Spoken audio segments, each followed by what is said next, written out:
In 2018, UN Women, in association with African Women and Child Feature Services, embarked upon an extensive project to document stories from women in political leadership. The stories captured would form a powerful snapshot of how women are viewed in Kenyan politics today.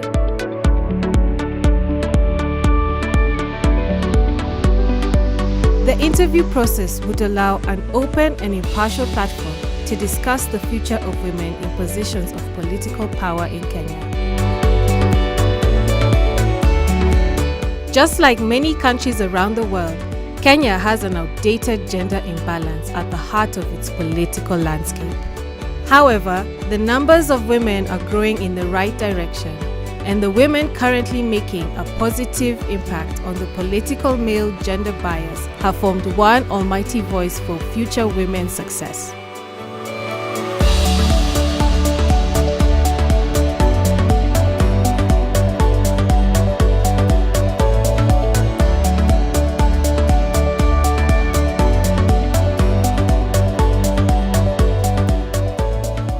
Going forward, women have to be exposed. We have to expose more women to information, because information is power. Because we are able to internalize. Now there is a saying, I may not remember very well, but give something to a woman and they will multiply it. So give them the best information, the best practices, and they will multiply it and give you 100 times, if not more. If you give more space to women, we're going to have a better environment. We need to implement the Constitution of Kenya 2010. Under the Constitution, we have the 2/3 gender rule. And as we stand, that has not been implemented. The last parliament, they did it twice, tried to pass the laws twice. And on both times, they were not successful. So we are hopeful that this is the parliament that will be able to help us achieve that. And I think once we achieve that we'll be able to have more women in leadership, which is extremely important so that we have the woman voice at the table.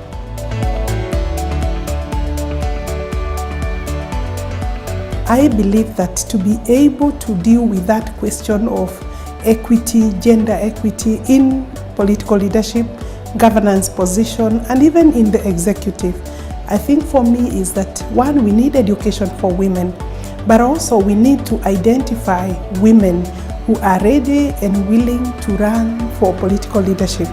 Once we identify, we'll train and have them, of course, map their constituencies where they will run, and of course develop their branding and the messages. Those who would like to work with the women, the partners, should also change the kind of support and partnership that they give. I think you need to look for what works for the women, not what works for the partners. I want women to come out.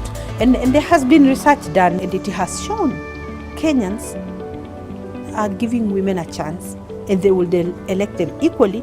But if it is only 20 of us who will present ourselves, let's say for governor position, we are not presenting ourselves to the electorate. So let's not beat about the bush. We are refusing to take it up. We are refusing to take the challenge. They need to persevere. When someone chooses to go for political seat, you cannot just expect to have that seat. I developed my interest from since when I was young. In 2002, I went for the seat myself. I contested to be a member of parliament in Kuresoi, and I didn't succeed. I again went back in 2007. I didn't succeed. And I again came back in 2013. So it is about being persistent in what you want to have. A political seat will never come in the way you want. You will develop an interest, yes. You will implement your interest, and it's not guaranteed that you will have a seat the moment you want. But you must persevere until you have it. Nobody will discover your potential like a jewel if you hide it on the ground. Nobody will really see that potential. So for the young girls of Kenya, rise up and shine. This is your moment. Legislatively, the space is opening.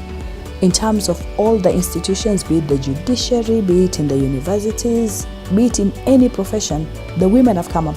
Your mothers, young girls, have actually become trailblazers. So you can only become better. Remain focused, make your agenda development so that you can bring the people together very well in what you want to do, articulate what you want to do, and never let somebody sit on your shining star. Let it shine, and it will shine. If you don't demonstrate that I'm going to be a defender on the right of the youth, the right of women, the right of people with disability, if you don't show that, they will not elect you. Because they'll say, huyu mama ataenda kulala tu kwa bunge na atoke. Huyu mama hataongea. Lakini lazima uongee, ujitokeze. We want women to be there. Mimi saizi 2022, I go for governorship. Yes, for Mombasa County. I will go for governorship for Mombasa County because I want to send the message to women that even as women in the coast region, we can vie for such kind of positions. Who said we can't?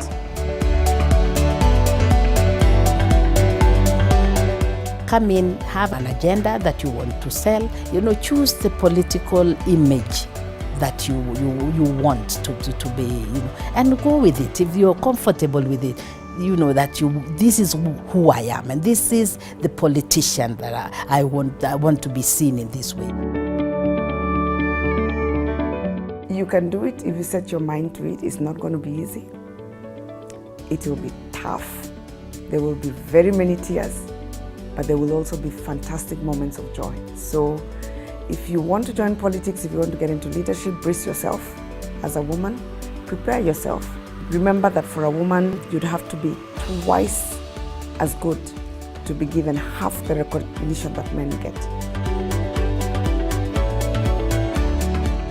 Let women know that running for a political office is not a joke, that they have got to prepare themselves mentally, psychologically. In fact, the other day I was watching rugby and I said, this rugby match is like the politics that are played in this country. It requires people who have got very strong bonds in the body, and the politics of this country is almost like that. And women must learn to know they are fighting for the same positions that men are running for. The momentum for women, especially young women, in Kenyan politics has begun. Women's potential is being realized and is gaining greater attention day by day. For Kenya to reach its full potential and to meet its ambitious growth and development goals, women must have the freedom to equality.